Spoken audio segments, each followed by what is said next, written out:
জয় করতে এবারে একেবারে অভিনব প্রচারে কীর্তি। ঘোড়ায় চড়ে প্রচারে ঘুরে বেড়াচ্ছেন তিনি, যেন একেবারে হিন্দি বিয়ের বরযাত্রী। তবে এভাবে কি মন জয় করতে পারবেন তিনি, নাকি দিলীপ ঘোষ এবার নতুন কেন্দ্রে পুরনো কারিশমা দেখাবেন? এই উত্তর ভোটের ফলের পরেই বোঝা যাবে, কিন্তু তিনি যেভাবে ঘোড়ায় চড়ে প্রচার করছেন তা বেশ অভিনব। ক্রিকেট ম্যাচ ঘোড়ায় চড়ে প্রচারের পাশাপাশি তাকে দেখা গেল আদিবাসীদের সঙ্গে মাদল বাজিয়ে নাচ করতেও। তার পাল্টা দিলীপ ঘোষ বলেন যে আমাকে পশ্চিমবাংলায় নতুন করে প্রচার করতে হবে না। কখনো আদিবাসী মহিলাদের নাচের সঙ্গে নেচে মাদল বাজাচ্ছেন, তো কখনো আবার পাকা রাস্তায় ঘোড়ায় চড়ে জমিয়ে প্রচার করছেন তৃণমূল কংগ্রেসের বর্ধমান দুর্গাপুর লোকসভা কেন্দ্রের তৃণমূল প্রার্থী কীর্তি আজাদ। আর তা দেখতে রীতিমতো ভিড়ও জমাচ্ছেন মানুষ।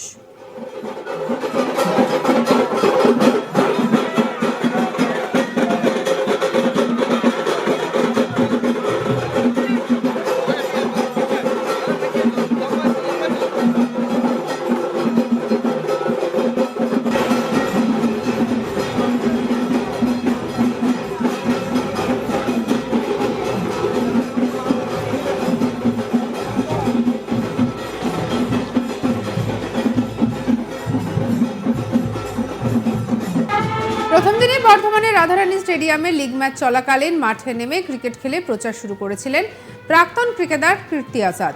তারপর থেকে আজ পর্যন্ত অক্লান্ত প্রচার চালিয়ে যাচ্ছেন তৃণমূলের এই নজরকাড়া প্রার্থী। প্রচারে খামতি রাখেননি কোনো কিছুরই। জনসভা করার পাশাপাশি সুসজ্জিত প্রচার মিছিলও করেছেন। কখনো দেখা গিয়েছে রাম নামের সঙ্গে খোল করতাল খঞ্জনি বাজাতে, কখনো রাস্তায় তৃণমূলের পতাকা নিয়ে নাচ করতে, কখনো ঘোড়ায় চড়ে ভোটারদের মন জয় করতে, আবার কখনো দেখা গিয়েছে আদিবাসী রমণীদের নৃত্যের সঙ্গে মাদল বাজাতে। তবে এদিন একেবারে বিজেপির হেভিওয়েট প্রার্থী প্রাক্তন রাজ্য সভাপতি দিলীপ ঘোষ মর্নিং ওয়াক, মন্দিরের পুজো, চা চক্র করে জনসংযোগের মাধ্যমে প্রচার পর্ব ধরে রেখেছেন।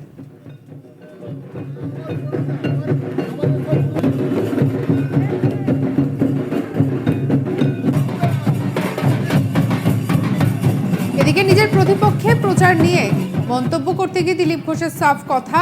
তিনি বলেন যে আমাকে পশ্চিমবাংলায় নতুন করে প্রচার করতে হবে না। কি বলছেন দিলীপ ঘোষ, শুনবো। আমাকে পশ্চিমবাংলায় নতুন করে প্রচার করতে হবে না। আমি বর্ধমানের মানুষের সঙ্গে দেখা করছি বলে গ্রামে গঞ্জে ঘুরছি। কোন প্রার্থী ভারতবর্ষে দেখতে পাবেন সকাল 6টায় বেরিয়ে রাস্তায় নেমেছে? লোকের তো ঘুমই ভাঙে না 11টার নেতাদের। দিলীপ ঘোষ এটা আজ নয়, সারা জীবন সারা বছর করে। এখানেও তাই এসে গ্রামে গঞ্জে দেখুন আজকে 200-300 লোক এসে গেছেন। এত লোকের সঙ্গে আমার সকালে 1 পয়সা খরচা করছি না, আমি কোনো প্রচার প্রসার নেই, লোকের সঙ্গে দেখা করছি। লোকে আমাকে স্বীকার করেছেন, ওরা দেখতে চান, তাই সামনাসামনি যাচ্ছি। যারা মানুষের কাছে যেতে ভয় পায়, মন্দিরে যাওয়ার মুখ নাই, যারা চোর, তাদেরকে কাটমানি খোর বলে লোকে জানে, তাদের মন্দিরে ঢুকতেই দেবে না কেউ। আমরা তো মন্দিরের সংস্কৃতি করি, আমরা মন্দির বানিয়েছি, আমরা মন্দিরে যাবো না কি ওই চোরগুলো যাবে? যখন সভা করবো না ওরা দম নিতে পারবে না। আমাকে তো কেউ তাড়া করেনি এখনও, ওদের ক্যান্ডিডেটকে তাড়া করে তখন মার খেলে মন্দিরে যাবেন, তখন ঠাকুরের পায়ে পড়বেন। আরে ঠাকুরের পায়ে আগে থেকে পড়ো না, তাহলে মার খেতে হবে না। পিঠে মারের দাগ নিয়ে মন্দিরে গিয়ে আর ওখানে গিয়ে তপস্যা করছেন।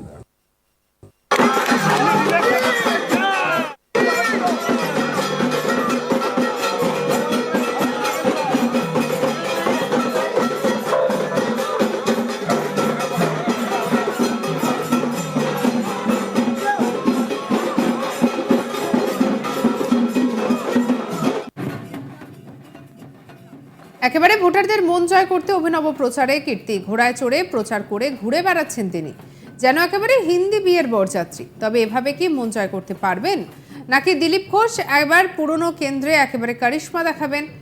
এই উত্তর ভোটের ফলে একেবারে বোঝা যাবে। তবে ঘোড়ায় চড়ে প্রচার করার ছবি, এই অভিনব ছবি ধরা পড়েছে।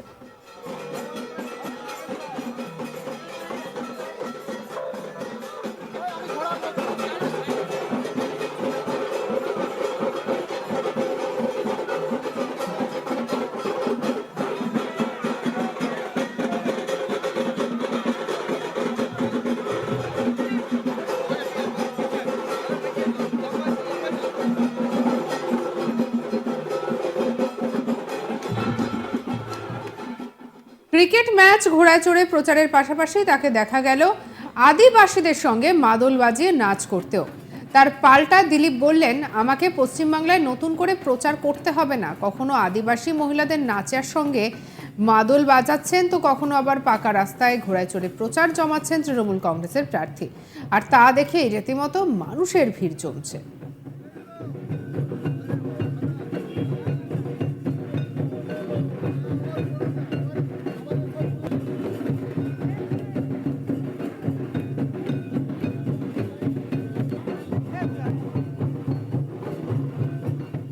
কি বলেছেন দিলীপ ঘোষ, শুনবো আরো একবার।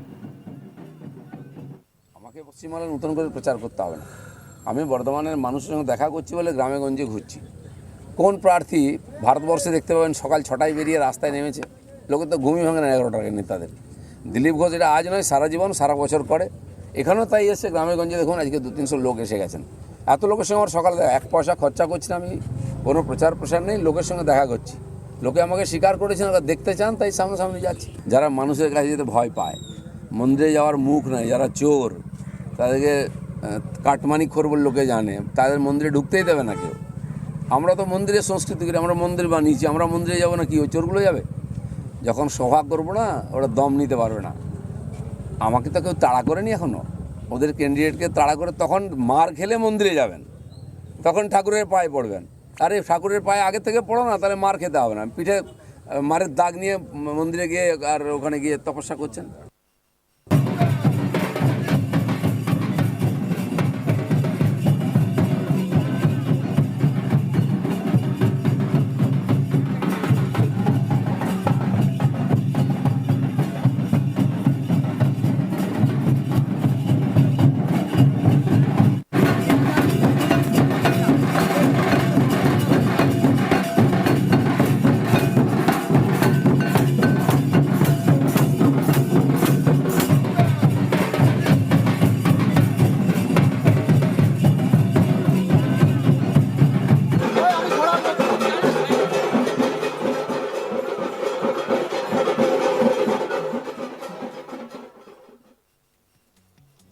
সঙ্গে এখন আজ তাক বাংলাকে সাবস্ক্রাইব করে নিন।